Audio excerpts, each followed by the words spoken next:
Hello viewers, spoken ইংলিশের আজকের পর্বে আপনাদের সকলকে সুস্বাগতম। আজকে আমরা একেবারে নতুন আরেকটি টপিক নিয়ে আপনাদের সামনে উপস্থিত হয়েছি। যে টপিকটার উপরে আমরা আলোচনা করব যে স্পিকিং করতে গেলে আপনার যে এক্সপ্রেশনগুলোর প্রয়োজন হয় তার ভিতরে আজকে একটা খুব কমন একটা এক্সপ্রেশন। পূর্বে আমি আরও দুটো এক্সপ্রেশন নিয়ে কথা বলেছি, তা আজকে খুব কমন একটা এক্সপ্রেশন নিয়ে আমি কথা বলবো। সেটা হচ্ছে ইউজ অফ শুড বা উচিত, অথবা শুডের ব্যবহার কি কি সর্বোচ্চ আমরা স্পিকিংয়ে করতে পারি। আসলে শুড খুবই ইম্পর্টেন্ট একটা বিষয়। শুড নিয়ে অনেক অনেক ব্যবহার আছে শুডের, এবং এই শুডটাকে যদি আমরা প্রপারলি ব্যবহার করতে পারি তাহলে আমাদের স্পোকেনটা অবশ্যই অনেক ভালো হবে, এবং আমি যে কোনো জায়গায় নিজেকে এক্সপ্রেস করতে পারবো। আসলে স্পিকিং করতে গেলে অনেকগুলো এক্সপ্রেশন শিখতে হয়, অনেকগুলো এক্সপ্রেশন জানতে হয়। যে ধরেন আমরা বাঙালিরা এই কথাটাকে এইভাবে বলি, এটাকে ঠিক আমেরিকানরা কীভাবে বলে বা ব্রিটিশ নাগরিকরা কীভাবে বলে, সেই ব্যাপারগুলোকে একসঙ্গে মিলিত করে উপস্থাপন করে আমাদের এক্সপ্রেশনের সাথে জাস্ট ওদের এক্সপ্রেশনগুলো কী হয় ওটাই জানা। ওইটাকে যদি আপনি জেনে ঠিকঠাক মতো প্রকাশ করতে পারেন তাহলেই দেখা গেছে যে আপনার স্পোকেন ইংলিশের যে ব্যাপারগুলো এখানে স্কিল আরও ডেভেলপ হবে, আপনি আরও ভালো স্পিকিং করতে পারবেন। তবে এটা ব্যাপার সত্য যে আপনি রুলসকে মাথায় রেখে স্পিকিং করাটা এটা আপনার জন্য মোটেও ঠিক না। আপনি স্পিকিং করতে থাকবেন, পাশাপাশি রুলসও শিখতে থাকবেন, তো দেখবেন যে আপনার কথার মাঝখানে অটোমেটিক্যালি রুলসগুলো চলে আসতেছে। কিন্তু আপনি রুলসকে চিন্তা করে বলতে গেলে কি আসলে আপনার স্পিকিং করা হবে না। আপনাকে যেটা করতে হবে, স্পিকিং করতে থাকতে হবে, যেটা আমি পূর্বেও বলেছি, এবং ওই স্পিকিং করতে করতে রুলসগুলো শিখতে হবে। রুলসগুলো আস্তে আস্তে আপনার কথার ভিতরে, ওটা আপনার ব্রেনের কাজ, আপনার ব্রেনই ওটা অটোমেটিক সিস্টেমেটিক্যালি আপনার কথার ভিতরে আপনার ইউজ করে দিবে। এটা নিয়ে আপনাকে খুব হেডেক নিতে হবে, আপনাকে যে খুব এক্সট্রা দুশ্চিন্তা করতে হবে, ব্যাপারটা কিন্তু মোটেও এরকম না। তো আসুন আজকে আমরা জানি শুডের কিছু খুব গুরুত্বপূর্ণ ব্যবহার। তো শুড আসলে কিভাবে কোথায় কোথায় মানে কোন কোন পরিস্থিতিতে ব্যবহার হয়। তো সাধারণত যে কোনো একটা এক্সপ্রেশনকে ব্যবহার করতে হলে সেখানে ভার্ব একটা খুব ইম্পর্টেন্ট বিষয়, একটু গ্রামারে আসতেই হচ্ছে, কারণ আসলে ভার্ব ছাড়া অনেক কিছুই অলমোস্ট ইম্পসিবল। তো ভার্ব খুবই গুরুত্বপূর্ণ একটা বিষয়, এবং এই ভার্বের অনেকগুলো ক্লাসিফিকেশন আছে, এগুলো আমাদের অবশ্যই আমাদের গ্রামার পার্ট থাকবে, সেখানে আমরা শিখবো। তবে মূলত এখানে আমি আজকে যেই দুই একটা ভার্বের ইউজ আমরা এই এক্সপ্রেশনগুলোতে করবো, সেই ভার্বগুলোর সাথে একটু পরিচিত হয়নি, তাহলে আমাদের জন্য এটা একটু শিখতে সুবিধা হবে। যদিও গ্রামার শিখে স্পোকেন করাটা আসলে এটা পরিপূর্ণ যুক্তিসঙ্গত না, তো তারপরেও আমরা একটু পরিচিতি হই, তাহলে কী হবে, জিনিসটা আমাদের জানতে সুবিধা হবে, আমাদের জিনিসটা নলেজটা আমাদের রিসিভ করতে সুবিধা হবে, এবং পরবর্তীতে আমাদের যখন স্পিকিং আমরা ব্যবহার করবো তখন এটা ব্যবহার করতে অনেক সুবিধা হবে। তো আসুন আমরা জানি, প্রথমে আমরা যে ভার্বটাকে ব্যবহার করছি শুড। আজকের আমাদের আলোচনার বিষয় হচ্ছে শুড। এটা স্পেলিংটা হচ্ছে SHOULD, শুড। এই শুডটা একটা মোডাল ভার্ব, এবং এই ভার্বের একটা নিজস্ব একটা বৈশিষ্ট্য আছে। সেই বৈশিষ্ট্যটা হচ্ছে যে এই ভার্বের পরে সাধারণত ভার্বের প্রেজেন্ট ফর্ম বসাতে হয়। আপনি অন্য যে কোনো ভার্ব এখানে বসান না কেন, অবশ্যই আপনাকে ভার্বের প্রেজেন্ট ফর্ম বসাতে হবে, অন্য কোনো ফর্ম আপনি বসাতে পারবেন না। তাহলে আজকে আমরা যে ভার্বটা সম্পর্কে জানবো সেটা হচ্ছে শুড, এবং স্পিকিং এটার ব্যবহার, এবং এটার যে মৌলিক যে বৈশিষ্ট্যটা সেটা হচ্ছে এটার পরে ভার্বের প্রেজেন্ট ফর্মটা বসবে। আর শুড সাধারণত অক্সিলারি ভার্বগুলোর ওইভাবে কোনো মিনিং ডিরেক্টলি হয় না যখন তারা অক্সিলারি ভার্ব হিসেবে বসে, কিন্তু তারপরেও কিছু মোডালস, আমাদের এই মোডালসগুলো বিভিন্ন ধরনের এক্সপ্রেশন দেয়। তো এই শুড হচ্ছে এরকম একটা এক্সপ্রেশন, এবং শুড দ্বারা সাধারণত বাংলায় শুডের যে প্রতিশব্দটা আছে বাংলায় সেটা হচ্ছে উচিত, অর্থাৎ আপনার কোন কাজটা করা উচিত, কোন কাজটা করা উচিত না, এগুলোকে আপনি কীভাবে প্রকাশ করবেন। ধর আমার যে কাজটা করা উচিত সেটা আমার I should do the work, আবার ঠিক আছে বলতে আমার এই কাজটা করা উচিত না, I should not do the work. তার মানে এই যে উচিত উচিত না এই ব্যাপারগুলোকেই আমরা প্রকাশ করছি কি দ্বারা, শুড দ্বারা। তো তাহলে এই উচিত সম্পর্কিত কতগুলো এক্সপ্রেশন হতে পারে, আমি আগে একটু নিজেদের যে এক্সপ্রেশনগুলো আমরা দিই, আমরা বাঙালিরা যে এক্সপ্রেশনগুলো দিই সেগুলো একটু আমরা চিন্তা করি। আমরা হুবহু ট্রান্সলেট করবো না, বাট থিমটা মাথায় থাকতে হবে, আমাদের ভাবটা মাথায় থাকতে হবে। আসলে আমাদের ট্রান্সলেশন যেটা হবে সেটা হচ্ছে ভাবের ট্রান্সলেশন হবে, মূল ভাবটা যেটা এটা ট্রান্সলেশন হবে। হুবহু ওয়ার্ড টু ওয়ার্ড সবসময় আমাদের ট্রান্সলেটটা হবে না, কারণ প্রত্যেকটা শব্দের দু ধরনের অর্থ থাকে, একটা হচ্ছে আক্ষরিক অর্থ, একটা হচ্ছে ভাবার্থ। তো অনেক শব্দই আক্ষরিক অর্থে কিন্তু ট্রান্সলেট করা যায় না, সে সেন্টেন্সের ভেতরে বসার পরে এটার কিন্তু একটা ভাবার্থ প্রকাশ করা যায় বা করতে হয়। তো আসুন ধরেন আমার বাবা এখন আমাকে শাসন করছে, তিনি আমাকে বললেন যে তোমার আমার কথা শোনা উচিত, হ্যাঁ, অথবা তোমার একজন ভালো ছেলে হওয়া উচিত। এই যে তোমার একজন ভালো ছেলে হওয়া উচিত, তাহলে এইটাকে আমরা কীভাবে এক্সপ্রেস করবো? দেখেন, হওয়া অর্থটা সাধারণত আমরা জানি যে ইংরেজিতে দুই ধরনের ব্যাপার হয়, সেটা হচ্ছে কোনো কিছুতে পরিণত হওয়া, এটা হচ্ছে বিকাম, বাট কোনো কিছু হওয়া, নিজে হওয়া, সেটা হচ্ছে বি দ্বারা প্রকাশ করা হয়ে থাকে। তাহলে শুডের সাথে বি লাগালে সাধারণত সেটা হওয়া উচিত অর্থে প্রকাশ করা হয়ে থাকে। তাহলে এখানে একটা এক্সপ্রেশন যেটা দেওয়া আছে সেটা একটু খেয়াল করলে আপনারা বুঝতে পারবেন যে you should be a doctor. হ্যাঁ, তোমার একজন ডাক্তার হওয়া উচিত। You should be a doctor. ঠিক আছে, এখানে আমরা যেটা করেছি সেটা হলো আমরা এখানে শুড ভার্বটা ব্যবহার করেছি, তার সাথে আমরা কি ভার্ব ব্যবহার করেছি? বি। তার মানে শুডের সাথে যদি আপনি বি কে ব্যবহার করেন তাহলে সেটা সাধারণত এটা হওয়া উচিত প্রকাশ করে। তাহলে তোমার যদি ডাক্তার হওয়া উচিত হয় তাহলে you should be a doctor. তোমার যদি ইঞ্জিনিয়ার হওয়া উচিত হয় তাহলে you should be an engineer. তোমার যদি একজন ভালো ব্যক্তি, ভালো মানুষ হওয়া দরকার হয়, you should be a good person. হ্যাঁ, তোমার যদি একজন ভালো ভাই হওয়ার প্রয়োজন হয়, you should be a good brother, you should be a good sister. এইভাবে করে আমি আরো অনেকভাবে এই শুডের ব্যবহারটা করতে পারি, সেটা শুড বির ব্যবহারটা করতে পারি। তাহলে শুধুমাত্র অথবা কেবলমাত্র শুড বি ব্যবহার করলে সেক্ষেত্রে যেটা হচ্ছে সেটা হচ্ছে এটা হওয়া উচিত অর্থে প্রকাশ করছে। তাহলে আপনার প্রাত্যহিক জীবনে আপনি যখন কাউকে বলছেন তোমার এটা হওয়া উচিত, আপনি যখন নিজে বলছেন আমার এটা হওয়া উচিত, আপনি যখন থার্ড পার্সন কাউকে বলছেন যে রহিমের, করিমের, তার এটা হওয়া উচিত, তখন আমরা শুড বি দিয়ে প্রকাশ করবো। ঠিক আছে, এরপর আমরা যে এক্সপ্রেশনটা জানবো সেটা হচ্ছে you should have some good friends. তোমার কিছু ভালো বন্ধু থাকা উচিত। তাহলে তোমার নিজের কিছু ভালো বন্ধু থাকা উচিত। সাধারণত আমরা জানি হ্যাভ ভার্বটা সামথিং বিলংস টু। আমরা এর আগেও বলেছি যে হ্যাভ সাধারণত কোনো কিছুর অধিকার বা মালিকানা প্রকাশ করে। তাহলে তোমার থাকা উচিত মানে আমার নিজের থাকা উচিত। তাহলে I should have a pen, হ্যাঁ, আমার একটা কলম থাকা উচিত। I should have a watch, আমার একটি ঘড়ি থাকা উচিত। I should have a mobile phone, আমার একটা মোবাইল ফোন থাকা উচিত। আবার আমরা অনেক সময় দক্ষতার ক্ষেত্রে বলতে পারি you should have English speaking capacity, তোমার ইংরেজিতে কথা বলার মতো একটা দক্ষতা বা ক্ষমতা থাকা উচিত। তো এইভাবে করে আমরা শুড হ্যাভ প্রকাশ করতে পারি। তাহলে শুড এবং হ্যাভ এই দুটোকে যদি আমরা চিন্তা করি তাহলে এই দুটো একসাথে যদি হয় তাহলে আপনার কি থাকা উচিত, কি থাকা উচিত না সেটাই সাধারণত প্রকাশ করবে। যেমন আপনার একটি মোবাইল ফোন থাকা উচিত, you should have a mobile phone. হ্যাঁ, তার একটি গাড়ি থাকা উচিত, হি শুড হ্যাভ আ কার। হ্যাঁ, এরপরে হচ্ছে আমার একটা ভালো ব্যক্তিত্ব থাকা উচিত, I should have a good personality. হ্যাঁ, এইভাবে করে আমি শুড হ্যাভের ব্যবহারটা করতে পারি। এবং আমাদের শুড বি এবং শুড হ্যাভের পরে আমাদের যে পরবর্তী যে রুলসটা আমরা এখানে দেখতে পাচ্ছি, should go there, Rahim should go দেয়ার, রহিমের সেখানে যাওয়া উচিত।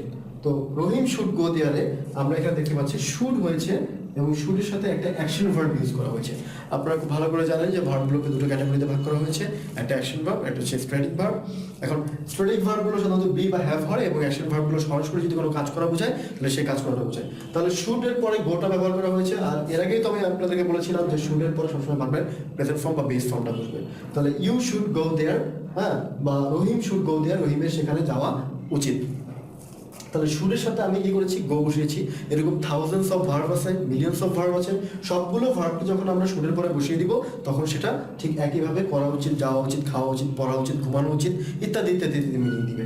তাহলে শুড এর সাথে V1 লাগালে সেটা উচিত অথবা করা উচিত এই অর্থে প্রকাশ করা হয়ে থাকে। তাহলে শুডের সাথে আমরা যেগুলো ভার্বের প্রেজেন্ট ফর্ম লাগাতে পারি সেই প্রেজেন্ট ফর্ম লাগালে সেটা কি হবে, হওয়া উচিত বা করা উচিত এই অর্থে সাধারণত প্রকাশ করবে। এরপর আমরা যে রুলসটা আমরা জানবো সেটা সাধারণত অনেকেই হয়তো জানে না, কিন্তু এটার প্রচুর ব্যবহার আছে, হয়তো আমরা অনেকেই এটাকে প্রপারলি ব্যবহার করতে পারি না বা আমাদের জানাও নেই। তাহলে দেখেন কি দেওয়া আছে, she should be waiting for me. আচ্ছা, এর আগে আমরা শুড বি শুধুমাত্র ব্যবহার করেছি, কিন্তু এখানে খুবই ইন্টারেস্টিং একটা বিষয় যে শুড এবং বি এটার আগে আবার এটার সাথে কি যুক্ত হয়েছে, ভার্ব প্লাস আইএনজি যুক্ত হয়েছে। তাহলে শুধু শুড বি হলে হওয়া উচিত হচ্ছে, আর should be verb plus ING হলে সেটা মিনিংটা কি দাঁড়াচ্ছে, she should be waiting for me, তার আমার জন্য অপেক্ষা করতে থাকা উচিত। তাহলে দেখেন একটা কন্টিনিউটি বোঝাচ্ছে, মানে একটা কন্টিনিউয়াস ফর্মে কিন্তু বলাটা আছে। আসলে তো কন্টিনিউয়াস ফর্মেই করা আছে। দেখেন বির সাথে ভার্বের সাথে আইএনজি দিলে সেটা সাথে কন্টিনিউয়াস টেন্স হয়। তার আগে আমি কি শুড লাগিয়ে এটা কি আমার দায়িত্ববোধটাকে প্রকাশ করছি। তাহলে she should be waiting for me, তার আমার জন্য অপেক্ষা করতে থাকা উচিত। তাহলে শুডের সাথে যদি be plus verb plus ING অথবা শুড বির সাথে যদি ভার্ব প্লাস আইএনজি থাকে তাহলে তার মিনিংটা হয় করতে থাকা উচিত। কি মিনিং হবে, করতে থাকা উচিত। তাহলে আমরা এইভাবে বলতে পারি যে তোমার পড়তে থাকা উচিত, ইউ শুড বি রিডিং। হ্যাঁ, তারপরে তাদের কাজটি করতে থাকা উচিত, they should be doing the work. তারপরে আমরা বলতে পারি যে তোমার ভালো ইংরেজিতে কথা বলতে থাকা উচিত, হ্যাঁ, you should be speaking English well. হ্যাঁ, এইভাবে করে আমরা should be plus verb plus ING দিয়ে আমরা সাধারণত এভাবে মিনিং প্রকাশ করবো। এবং ফাইনালি আমাদের আজকের যে স্ট্রাকচারের ভিতরে সুরের যে স্ট্রাকচারের মধ্যে ফাইনাল যে পার্টটা, আমাদের ফাইনালি যে প্যাটার্নটা সবচাইতে বেশি ব্যবহার করা হয়ে থাকে সেটা হচ্ছে I should have done this before. আমার এটি আগেই করা উচিত ছিল। একটা খুব মজার তথ্য দেখেন যে যখন আমরা বলছি উচিত, শুড গো, বাট যখনই আমরা বলছি এটা পাস্ট টেন্সে অর্থাৎ উচিত ছিল, তখন শুড হ্যাভ প্লাস ভার্বের থার্ড ফর্ম। এখন আপনাদের মনে অনেকের কাছে প্রশ্ন আসতে পারে যে আসলে তো শুডটা তো ঠিক আছে, কিন্তু হ্যাভ ডান এটা তো পারফেক্ট প্রেজেন্ট পারফেক্ট টেন্সে ইউজ করা হয়েছে বা পারফেক্ট ফর্মে ইউজ করা হয়েছে, তাহলে কেন এটা ছিল অর্থে প্রকাশ করা হয়ে থাকে? আসলে থাকে না কিছু এক্সেপশনাল রুলস, সেই এক্সেপশনাল রুলসের কারণে এটা কি হয়ে যাচ্ছে যে শুড হ্যাভ প্লাস V3 এটা হচ্ছে করতে থাকা উচিত, আগেই করা উচিত ছিল। অর্থাৎ আপনি যদি কোনো কিছু পাস্ট টেন্সে বলেন তাহলে আপনাকে হ্যাভের সাথে শুড হ্যাভের সাথে ভার্বের থার্ড ফর্ম হতে হবে। আপনি যদি কোনো টেন্সকে আইডেন্টিফাই না করে যদি জেনারেলি বলেন তাহলে শুডের সাথে গো। তাহলে রহিম শুড গো দেয়ার, রহিমের সেখানে যাওয়া উচিত। এটাকে যদি আমরা বলতাম যে রহিমের সেখানে যাওয়া উচিত ছিল, তাহলে আমরা যেটা বলতাম রহিম শুড হ্যাভ গন দেয়ার। কি? রহিম শুড হ্যাভ গন দেয়ার। আমি আবার বলছি রহিম শুড হ্যাভ গন দেয়ার।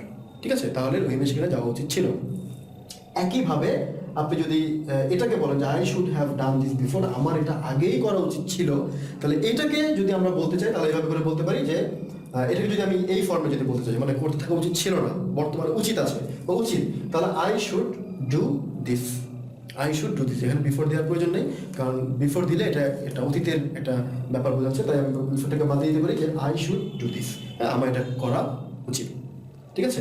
তাহলে আপনি যে কোনো শুধুমাত্র এই দুটোতে আপনি মূল ভার্বের কোনো পরিবর্তন করতে পারছেন না, অর্থাৎ বিটা এখানে বি ফিক্স, বির পরে আপনার যে অন্যান্য ওয়ার্ডগুলো এগুলো বসবে, এবং এইখানে হ্যাভটাও ফিক্স, হ্যাভের পরে অন্যান্য যেসব নাউন প্রোনাউনগুলো আছে সেগুলো ব্যবহার হবে। কিন্তু এই তিনটাকে আপনি একে অপরের সাথে কি করতে পারছেন? পরিবর্তন করতে পারছেন। অর্থাৎ আপনারা যদি একটু খেয়াল করেন দেখবেন যে রহিম শুড গো দেয়ার, হ্যাঁ, রহিমের সেখানে যাওয়া উচিত, এটাকে কিন্তু আমি আবার এই ফর্মে বলতে পারবো। কিভাবে বলতে পারবো? রহিম শুড বি গোয়িং দেয়ার। হ্যাঁ, রহিমের সেখানে যেতে থাকা উচিত। কি হবে? রহিমের সেখানে যেতে থাকা উচিত। একইভাবে same as Rahim should have gone there, রহিমের সেখানে যাওয়া উচিত ছিল। তাহলে এইভাবে করে আপনি যদি এই শুটগুলোর আপনি এইভাবে করে ব্যবহার করতে পারেন। তো আরও ইন্টারেস্টিং বিষয় হচ্ছে শুটকে চাইলে আপনি কি করতে পারেন? নেগেটিভও করতে পারেন। মানে এই যে শুড নট বিও বলতে পারেন। হ্যাঁ, you should not be a doctor, তোমার ডাক্তার হওয়া উচিত না। You should not have some good friends, অথবা you should not have some bad friends. হ্যাঁ, তোমার খারাপ বন্ধু বান্ধব থাকা উচিত নয়। ঠিক আছে?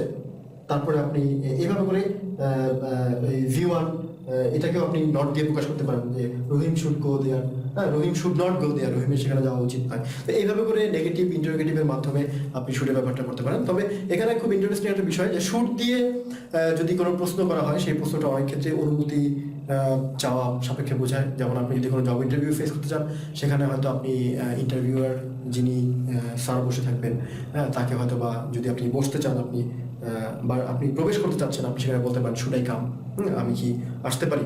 যদিও এখানে আমরা সাধারণত ট্র্যাডিশনালি যেটা শিখে আসছি may I come in sir, হ্যাঁ, আমি কি আসতে পারি, কিন্তু আসলে তো ইংরেজি পরিবর্তন হচ্ছে, আপডেট হচ্ছে প্রতিনিয়ত। তো এখন আমরা এই সময় শুধু মে আই কাম ইন স্যারের মধ্যেই আমরা সীমাবদ্ধ নাই, আমরা এখানে কিন্তু শুড আই কাম ইন, হ্যাঁ, এখানে ইউজ করে যাচ্ছে। একইভাবে আমি বসতে চাচ্ছি, সেক্ষেত্রে আমি বলতে পারবো যে শুড আই সিট, অর্থাৎ আমি কি বসতে পারি। হ্যাঁ, এখানে এরকম মিনিংটা দিচ্ছে না যে আমার কি বসা উচিত কিনা, অথবা আমার কি আসা উচিত কিনা।